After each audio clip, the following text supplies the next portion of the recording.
നമസ്കാരം സുഹൃത്തുക്കളെ, 10th mains 100 days time table day 34 ആണ് ഇന്ന്. അപ്പൊ ഇന്നത്തെ പോർഷൻസ് എല്ലാവരും പഠിച്ച് സെറ്റ് ആയിട്ടിരിക്കുമല്ലേ? ഇനി പരീക്ഷയെന്ന് എഴുതി നോക്കാം. 15 ക്വസ്റ്റ്യൻസ് ആണേ ഉള്ളത്. 13 മാർക്കാണ് കട്ട് ഓഫ്. പഠിച്ചിട്ട് തന്നെ എക്സാം നല്ല രീതിയിൽ അറ്റൻഡ് ചെയ്യുക. ഓരോ ക്വസ്റ്റിനും മനസ്സിലാക്കിയ ശേഷം ഉത്തരത്തിലേക്ക് എത്താൻ വേണ്ടിയിട്ട് ശ്രമിക്കാം.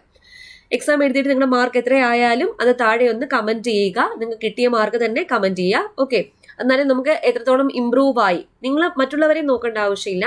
ഇന്നലത്തെക്കാളും ഇന്ന് നിങ്ങൾ ഇംപ്രൂവ് ആയിട്ടുണ്ടോ എന്ന് മാത്രം നോക്കി കമ്പയർ ചെയ്ത് പോയാൽ മതിയേ. അപ്പോൾ എക്സാമിലോട്ട് പോവാം. All the best. Tips and tricks ഫാമിലിയിലേക്ക് എല്ലാവരെയും വെൽക്കം ചെയ്യുക. സബ്സ്ക്രൈബ് ചെയ്യാത്തവരുണ്ടെങ്കിലേ സബ്സ്ക്രൈബ് ചെയ്ത് ഫാമിലി മെമ്പർ ആവണേ. തുടങ്ങാം.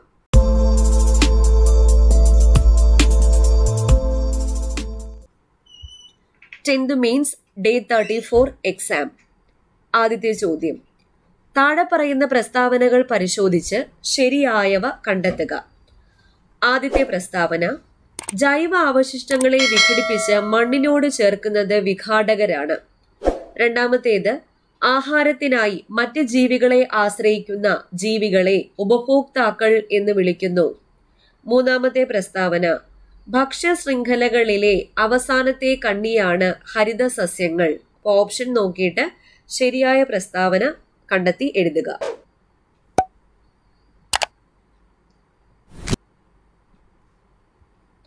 രണ്ട്, ചുവടെ തന്നിരിക്കുന്നതിൽ നിന്നും ഒറ്റയാനെ കണ്ടെത്തുക.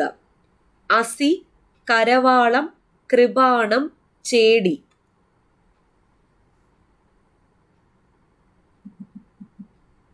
മൂന്ന്, ചുവടെ തന്നിരിക്കുന്നതിൽ വെണ്ണ എന്ന അർത്ഥം വരുന്ന പദം ഏതാണെന്ന് കണ്ടെത്തുക. ധവൻ, ദന്തിഭവം, ഖഡ്ഗം, കൃപാണം.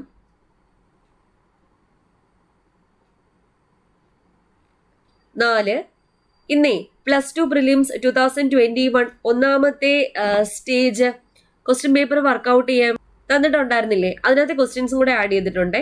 അതിലെ ചോദ്യവാ 4. ശീതസമരം എന്ന പദം ആദ്യമായി ഉപയോഗിച്ച വ്യക്തി ആര്? ആർതർ ബാൽഫർ, ആൾനോഡ് ടോയൻബി, മെറ്റിയോറ്റി, Bernard Baruch.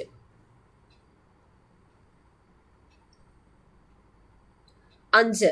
Bank of Hindustan ഇന്ത്യയിൽ ആരംഭിച്ച വർഷം? 1760, 1780, 1775, 1770. 6.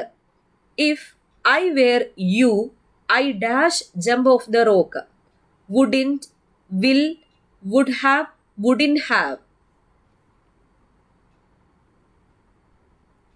ഇന്ന് പഠിക്കാൻ തന്ന കറണ്ട് അഫയേഴ്സിലെയാണ് അടുത്ത ചോദ്യം. 2032 ഒളിമ്പിക്സിന് ആതിഥ്യം വഹിക്കുന്ന രാജ്യം ഏത്?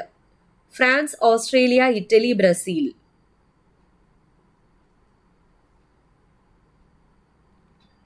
8. ഹാരപ്പൻ നാഗരികതയുടെ ഭാഗമായ ധോളാവീര യുനെസ്കോയുടെ ലോക പൈതൃക പട്ടികയിൽ ഇടം നേടി. ഇന്ത്യയിൽ നിന്നും ഈ പട്ടികയിൽ ഇടം നേടുന്ന 4ാമത്തെ പൈതൃക കേന്ദ്രമായ ധോളാവീര സ്ഥിതി ചെയ്യുന്ന സംസ്ഥാനം ഏതാണ്? ഹരിയാന, രാജസ്ഥാൻ, ഉത്തർപ്രദേശ്, ഗുജറാത്ത്. 9. രാമൻ ഒരു ക്യൂയിൽ മുന്നിൽ നിന്ന് 7ാമനും പിന്നിൽ നിന്ന് 10ാമനുമാണ്. എന്നാൽ ക്യൂയിൽ ആകെ എത്ര പേരുണ്ട്? 16, 17, 18, 19. 10ാമത്തെ ചോദ്യം, ഒരു വരിയിൽ മനു മുന്നിൽ നിന്ന് 8ാമനും ബിനു പിന്നിൽ നിന്ന് 7ാമനും ആണ്. അവർ വരിയിലെ സ്ഥാനം പരസ്പരം മാറിയപ്പോൾ മനു മുന്നിൽ നിന്ന് 15ാമനായി എങ്കിൽ ആ വരിയിൽ എത്ര പേരുണ്ട്? 15, 19, 20, 21. 11. താഴെ പറയുന്നവയിൽ വിഘാടകർക്ക് ഉദാഹരണങ്ങൾ കണ്ടെത്തുക. Bacteria, fungus, virus. ഓപ്ഷൻ നോക്കുക, ഉത്തരം എഴുതുക.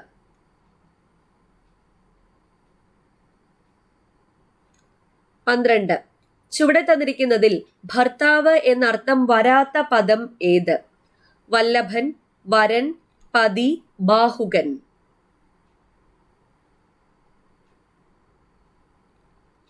13. സുരക്ഷാ ഫ്യൂസ് പ്രവർത്തിക്കുന്നത് വൈദ്യുത പ്രവാഹത്തിന്റെ എന്ത് ഫലം പ്രയോജനപ്പെടുത്തിയാണ്? താപഫലം, രാസഫലം, യാന്ത്രിക ഫലം, പ്രകാശഫലം. 14. ഏറ്റവും കൂടുതൽ ഡേറ്റ സൂക്ഷിക്കാൻ പറ്റിയ ഒപ്റ്റിക്കൽ സ്റ്റോറേജ് ഉപകരണം ഏതാണ്? DVD, Blu ray DVD, CD, hard disk. 15. വേദപാരംഗതൻ ഈ പദം എങ്ങനെ വിഗ്രഹിക്കാം? വേദം വായിക്കുന്നവൻ, വേദത്തിൽ പാരംഗതനായവൻ, വേദത്തിലെ പാരംഗതൻ, വേദത്തിൽ പാരംഗമിച്ചവൻ. അപ്പൊ ഇത്രയായിരുന്നേ 15 ചോദ്യങ്ങൾ. ഇനി ഉത്തരങ്ങൾ നോക്കാവേ. ആദ്യത്തെ ചോദ്യം, താഴെ പറയുന്ന പ്രസ്താവനകൾ പരിശോധിച്ച് ശരിയായവ കണ്ടെത്തുക. ജൈവ അവശിഷ്ടങ്ങളെ വിഘടിപ്പിച്ച മണ്ണിനോട് ചേർക്കുന്നത് വിഘാടകരാണ്. ശരിയാണ്. ആഹാരത്തിനായി മറ്റ് ജീവികളെ ആശ്രയിക്കുന്ന ജീവികളെ ഉപഭോക്താക്കൾ എന്ന് വിളിക്കുന്നു. ശരിയാണ്. ഭക്ഷ്യശൃംഖലകളിലെ അവസാനത്തെ കണ്ണിയാണ് ഹരിതസസ്യങ്ങൾ. തെറ്റാണ്. ആദ്യത്തെ കണ്ണിയാണ് ഹരിതസസ്യങ്ങൾ. അപ്പൊ ശരിയായത് 1ഉം 2ഉം മാത്രമാ. Option B. 2. ചുവടെ തന്നിരിക്കുന്നതിൽ നിന്നും ഒറ്റയാനയെ കണ്ടെത്തുക. ഇവിടെ അസി എന്നാൽ വാള് എന്നാണ് അർത്ഥം.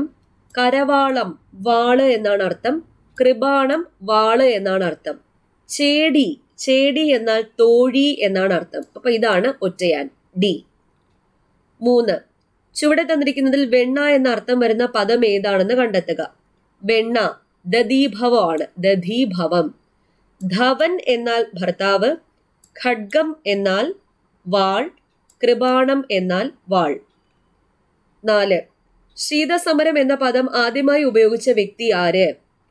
ബെർണാഡ് ബെറൂച്ച് ആണ്. ബെർണാഡ് ബെറൂച്ച് ആണ് ശീതസമരം എന്ന പദം ആദ്യമായി ഉപയോഗിച്ച വ്യക്തി. 5. ബാങ്ക് ഓഫ് ഹിന്ദുസ്ഥാൻ ഇന്ത്യയിൽ ആരംഭിച്ച വർഷം 1770 ആണ്. 1770. 6. If I were you I dash jump off the rock. If I were അതായത് ഇഫ് ക്ലോസ് എന്ന് വെച്ചാൽ ഒരു ഇമാജിനറി കണ്ടീഷൻ ഇവിടെ പറഞ്ഞേക്കുന്നത്. ഇഫ് ക്ലോസിൽ V2 വരുവാണെങ്കിൽ, അല്ലെങ്കിൽ ഇഫ് ക്ലോസിൽ ഐക്ക് ശേഷം വെയർ വരികയാണെങ്കിൽ മെയിൻ ക്ലോസിൽ വുഡ് പ്ലസ് V1 ആയിരിക്കും. ഇവിടെ ഇഫ് ഐ വെയർ യു, ഞാൻ നീ ആയിരുന്നെങ്കിൽ, അല്ലെങ്കിൽ ഞാൻ നിന്റെ സ്ഥാനത്തായിരുന്നെങ്കിൽ ഞാൻ അത് ചെയ്യത്തില്ലായിരുന്നു എന്നുള്ള മീനിങ് ആണ്. അപ്പൊ I wouldn't jump off the rock. 7. 2032 ഒളിമ്പിക്സിന് ആതിഥ്യം വഹിക്കുന്ന രാജ്യം ഏത്? ഓസ്ട്രേലിയയാണ്. ഓസ്ട്രേലിയയിലെ ബ്രിസ്ബെയിനിൽ വെച്ചാണ് നടക്കാനിരിക്കുന്നത്. 8. ഹാരപ്പൻ നാഗരികതയുടെ ഭാഗമായ ധോളാവീര യുനെസ്കോയുടെ ലോക പൈതൃക പട്ടികയിൽ ഇടം നേടി. ഇന്ത്യയിൽ നിന്നും ഈ പട്ടികയിൽ ഇടം നേടുന്ന 4ാമത്തെ ലോക പൈതൃക കേന്ദ്രമായ ധോളാവീര സ്ഥിതി ചെയ്യുന്ന സംസ്ഥാനം ഗുജറാത്ത് ആണ്. ഡി. 9. രാമൻ ഒരു ക്യൂവിൽ മുന്നിൽ നിന്ന് 7ാമതും പിന്നിൽ നിന്ന് 10ാമതും ആണെങ്കിൽ ക്യൂവിൽ ആകെ എത്ര പേരുണ്ട്? Number of people in the queue എങ്ങനെ കണ്ടുപിടിക്കും? Position in the left plus position in the right -1 ആണ്. അപ്പോൾ 10 + 7 17. 17 - 1 16. 16 പേരാണ് ക്യൂയിൽ ഉള്ളത്. 10. ഒരു വരിയിൽ മനു മുന്നിൽ നിന്ന് 8ാമനാണ്, ബിനു പിന്നിൽ നിന്ന് 7ാമനാണ്. അവർ പരസ്പരം അവരുടെ സ്ഥാനങ്ങൾ മാറിയപ്പോൾ മനുവിന്റെ സ്ഥാനം മുന്നിൽ നിന്ന് 15ാമതായി. എങ്കിൽ ആ വരിയിൽ എത്ര പേരുണ്ട്? അപ്പൊ ഇങ്ങനെ ഒരു കണ്ടീഷൻ തന്നിരുന്ന ഈ മനുവിന്റെ 2 സ്ഥാനങ്ങൾ തന്നിട്ടില്ലേ? മനുവിന്റെ ആദ്യത്തെ സ്ഥാനവും തന്നിട്ടുണ്ട്, മനു ഇപ്പോഴുള്ള സ്ഥാനവും തന്നിട്ടുണ്ട്. അപ്പൊ മനുവിന്റെ ഇപ്പോഴുള്ള സ്ഥാനം എടുക്കുക. ഇപ്പൊ 15ാമൻ എന്നല്ലേ പറഞ്ഞേക്കുന്നത്. പിന്നെ ബിനുവിന്റെ ഒറ്റൊരു സ്ഥാനേ തന്നിട്ടുള്ളൂ, 7ാമൻ എന്നാ തന്നേക്കുന്നത്. അപ്പോൾ 15 + 7 ചെയ്യണം, -1 ചെയ്താൽ മതി. അതായത് പൊസിഷൻ ഇന്റർചേഞ്ച് ചെയ്ത ശേഷമുള്ള ആദ്യത്തെ ആളുടെ പൊസിഷൻ പ്ലസ് രണ്ടാമത്തെ ആളുടെ ആദ്യത്തെ പൊസിഷൻ -1 എടുത്താൽ മതി. 22 - 1 21. 21 ആൾക്കാരാണ് ആ ഒരു വരിയിൽ ഉള്ളത്. 11. താഴെ പറയുന്നവയിൽ വിഘാടകർക്ക് ഉദാഹരണം കണ്ടെത്തുക. ബാക്ടീരിയയും ഫംഗസും ആണ് ഡീകമ്പോസേഴ്സ്, വിഘാടകർ. അപ്പോൾ 1ഉം 2ഉം മാത്രമാണ് ശരി. ബി. 12. ചുവടെ തന്നിരിക്കുന്നതിൽ ഭർത്താവ് എന്ന അർത്ഥം വരാത്ത പദം. വല്ലഭൻ ഭർത്താവാണ്, വരൻ ഭർത്താവാണ്, പതി ഭർത്താവാണ്. ബാഹുകൻ എന്നാൽ ക്ഷത്രിയൻ എന്നാണ് അർത്ഥം. ക്ഷത്രിയൻ. അപ്പൊ അതാണ് ഉത്തരം. 13.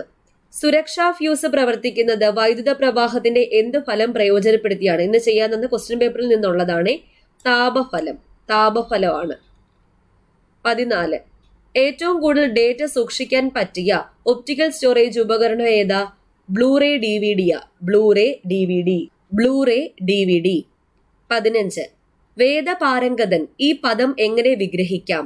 ബി ആണ്. വേദത്തിൽ പാരംഗതനായവൻ, അതാണ് വേദപാരംഗതൻ. അപ്പോ ഇത്രയാണ് 15 ചോദ്യം. നിങ്ങൾക്ക് എത്ര മാർക്ക് കിട്ടിയെന്ന് താഴെ കമന്റ് ചെയ്യുക. ഏതെങ്കിലും പോർഷൻ ഡൗട്ട് ഉണ്ടെങ്കിൽ, അപ്പൊ അതുപോലെ ഇന്നത്തെ ക്വസ്റ്റ്യൻ പേപ്പർ വർക്കൗട്ട് ചെയ്യാത്ത ആൾക്കാരുണ്ടെങ്കിൽ ക്വസ്റ്റ്യൻ പേപ്പർ നിർബന്ധമായിട്ടും നിങ്ങൾക്ക് തരുന്ന ദിവസങ്ങളിൽ വർക്കൗട്ട് ചെയ്തിരിക്കണം. ഈ ക്വസ്റ്റ്യൻ പേപ്പർ വർക്കൗട്ട് ചെയ്യാൻ തരുന്ന ദിവസങ്ങളിലെ ബാക്കി പോർഷൻസ്, പഠിക്കാനുള്ള പോർഷൻസ് കുറച്ച് ഉള്ള ദിവസങ്ങളിലാണ് ഞാൻ ക്വസ്റ്റ്യൻ പേപ്പേഴ്സ് കൂടുതലായിട്ടും വർക്കൗട്ട് ചെയ്യാൻ വേണ്ടി തരുന്നത്. അപ്പൊ നിങ്ങൾ ആ സമയം കണ്ടെത്തിയിട്ട് ക്വസ്റ്റ്യൻ പേപ്പർ എന്തായാലും വർക്കൗട്ട് ചെയ്യണം. ഓക്കെ. അപ്പൊ നാളെ നമ്മുടെ 10th മെയിൻസ് 100 ഡേയ്സ് ടൈം ടേബിളിന്റെ ഡേ 35 ആണ്. അപ്പൊ പഠിക്കാനുള്ള സ്റ്റഡി മെറ്റീരിയൽസ്, ടൈം ഷെഡ്യൂൾ, ബാക്കി കാര്യങ്ങൾ, ഗൈഡൻസ് എല്ലാം നമ്മുടെ ടെലഗ്രാം ചാനൽ വഴിയാണ് കൊടുക്കുന്നത്. ടെലഗ്രാം ചാനലിൽ ഫ്രീ ആയിട്ട് തന്നെ ജോയിൻ ചെയ്യാം. അതുപോലെ 10th മെയിൻസിന്റെ ടൈം ടേബിൾ ഫോളോ ചെയ്യുന്ന ആൾക്കാരാണെങ്കിൽ മസ്റ്റ് ആയിട്ടും നിങ്ങൾ ടെലഗ്രാം ചാനലിൽ ഉണ്ടായിരിക്കണം. ഫസ്റ്റ് കമന്റ് ചെക്ക് ചെയ്താൽ മതി. ലിങ്ക് ഞാൻ പിൻ ചെയ്ത് വെച്ചിട്ടുണ്ട്. വീണ്ടും കാണാം. Thank you.